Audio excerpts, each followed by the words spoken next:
Hi குட்டீஸ், எல்லாரும் எப்படி இருக்கீங்க? Dinosaur adventure with Aaru, Meenu and Kuttu episode number 5.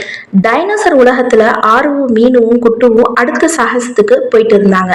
அவங்களுடைய மந்திர காம்பஸ் அவங்கள ரொம்ப அடர்ந்த கொஞ்சம் இருட்டான காட்டு பகுதிக்கு கூட்டிட்டு போச்சு. இங்க சுத்தி பார்க்கும்போது ஒரு மாதிரி பயமாவும் அமைதியாவும் இருந்துச்சு. அவங்க நடந்து போயிட்டு இருக்கும்போது தூரத்துல இருந்து ஒரு பெரிய சத்தம் கேட்டுச்சு.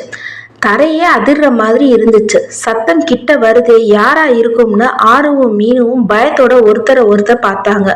அவங்களுடைய இதயம் படன்னு அடிச்சுக்கிச்சு. இப்பதான் மரங்களுக்கு பின்னாடி இருந்து ஒரு உருவம் வெளியே வந்துச்சு.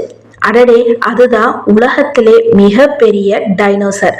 ஆமா, டீரெக்ஸ், டைனோசரஸ் ரெக்ஸ். எவ்வளவு பெரிய தலை, எவ்வளவு பெரிய பற்கள், அதை பார்த்தாலே பயமா இருக்கும். அது ஒரு பெரிய சத்தத்தோட கர்ஜிச்சுச்சு. அவ்வளோதான். அந்த சத்தத்தை கேட்டதும் காட்டுல இருந்த மற்ற குட்டி டைனோசர்களும் விலங்குகளும் உயிரை கையில பிடிச்சுக்கிட்டு ஓட ஆரம்பிச்சிட்டாங்க. ஆருவும் மீனுவும் குட்டுவும் கூட ஐயோ காப்பாத்துங்கன்னு ஓட ஆரம்பிச்சாங்க. அவங்களுடைய வேகமான ராப்டர்கள் கூட இவ்வளோ வேகமா ஓட மாட்டாங்க. டீரெக்ஸ் அவங்கள துரத்தி வந்துச்சு. ஆனா கொஞ்ச தூரம் போனதும் அது ஒரு இடத்துல நின்னுச்சு. அங்க ஒரு பெரிய புதர் இருந்துச்சு. அது தன்னோட பெரிய கர்ஜனையை நிறுத்திக்கிட்டு இப்போ ஒரு மாதிரி சின்னதா சத்தம் போட்டுக்கிட்டு ஏதோ கஷ்டப்படுற மாதிரி நடந்துச்சு. ஆறு ஒரு மரத்துக்கு பின்னால ஒளிஞ்சுக்கிட்டு மெதுவா எட்டி பார்த்தா. டீரெக்ஸ் நிப்பாட்டிடுச்சே ஏன்? மீனுவும் அதோட முகத்தை உத்து பார்த்தா அதுக்கு வேட்டையாட தெரியாதா, இல்லனா அதுக்கு பசி இல்லையா? அப்பதான் நம்ம குட்டு பேரட்டுக்கு தைரியத்தை வரவழைச்சுக்கிட்டு கொஞ்சம் கிட்ட பறந்து போச்சு. டீரெக்ஸ் அதோட பெரிய முகத்தை எங்க பார்த்துக்கிட்டு இருக்குன்னு குட்டு கவனிச்சுச்சு. குட்டு பார்த்தது ஆச்சரியமா இருந்துச்சு. டீரெக்ஸ் அந்த புதரை பார்த்து பயப்படல. அதுக்கு பசியோ கோவமோ இல்லை. அந்த புதருக்குள்ள இருந்த நல்ல பழுத்த சிவப்பா இருந்த பழங்களை பார்த்து அதுக்கு ஆசையா இருந்துச்சு. ஆமா, இந்த டீரெக்ஸ் வீரனானாலும் அதுக்கு சாப்பிட பிடிச்சது பழங்களாம்.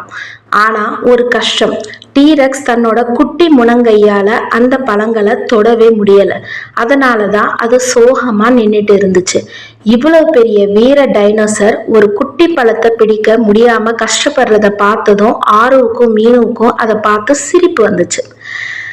பயப்படாத, நாம உதவலாம்னு ஆருவும் மீனுவும் முடிவு பண்ணாங்க. அவங்க பயப்படாம மறைஞ்சிருந்த இடத்துல இருந்து வெளியில வந்தாங்க. ஆரு தன்னோட கையில வச்சிருந்த ஒரு பெரிய நல்ல வாசனை வர பழத்தை டீரெக்ஸ்க்கு முன்னாடி நீட்டினான். டீரெக்ஸ் தன்னோட பெரிய தலையை கீழே குனிஞ்சு இந்த 2 குட்டி பசங்களையும் ஆச்சரியமா பார்த்தது. அதுக்கு ரொம்ப பசியா இருந்துச்சு.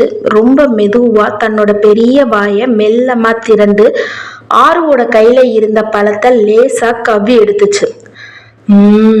சந்தோஷமா டீரெக்ஸ் அந்த பழத்தை சாப்பிட்டுச்சு. குட்டுவோ மேல பறந்து போய் அந்த புதர்ல இருந்த மத்த பழங்களையும் கீழே தள்ளி விட்டுச்சு. மீனு வேகமா அந்த கீழே விழுந்த பழங்களை சேகரிச்சு டீரெக்ஸுக்கு திரும்பவும் கொடுத்தா. டீரெக்ஸ் அவங்க 2 பேரும் கொடுத்த பழங்களை ரொம்ப சந்தோஷமா சாப்பிட்டுச்சு. டீரெக்ஸ் வயிறார சாப்பிட்டுச்சு. இப்போ அது ரொம்ப அமைதியா சந்தோஷமா இருந்துச்சு. அது தன்னோட பெரிய மூக்கால ஆருவையும் மீனுவையும் மெல்லமா தட்டி கொடுத்து ரொம்ப நன்றி குட்டி நண்பர்களேன்னு சொல்ற மாதிரி நன்றியை தெரிவிச்சிச்சு. ஆரம்பத்துல ரொம்ப பயமுறுத்தின டீரெக்ஸ் இப்போ ஒரு பாசமான நண்பனா மாறிடுச்சு. அவங்க 2 பேரும் சிரிச்சுக்கிட்டாங்க. நாம டீரெக்ஸை பார்த்ததும் தப்பு நினைச்சிட்டோம்.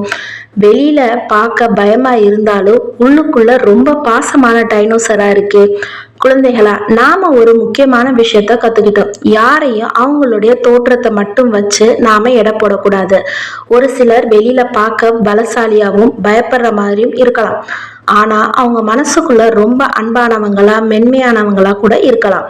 வெளியில பாக்குறதுக்கும் உள்ள இருக்கிற குணத்துக்கும் வித்தியாசம் இருக்கலாம். அடுத்த எபிசோட்ல ஆருவும் மீனுவும் குட்டுவும் ஒரு விசித்திரமான தீவை நோக்கி போறாங்க. அங்க என்ன நடக்குதுன்னு அடுத்த எபிசோட்ல வெயிட் பண்ணி பார்க்கலாம். அது வரைக்கும் உங்களுக்கு இந்த எபிசோட் பிடிச்சிருந்துச்சுன்னா மறக்காம சுட்டி சுட்டி வேர்ல்ட சப்ஸ்கிரைப் பண்ணிக்கோங்க. பை பாய் குட்டீஸ்.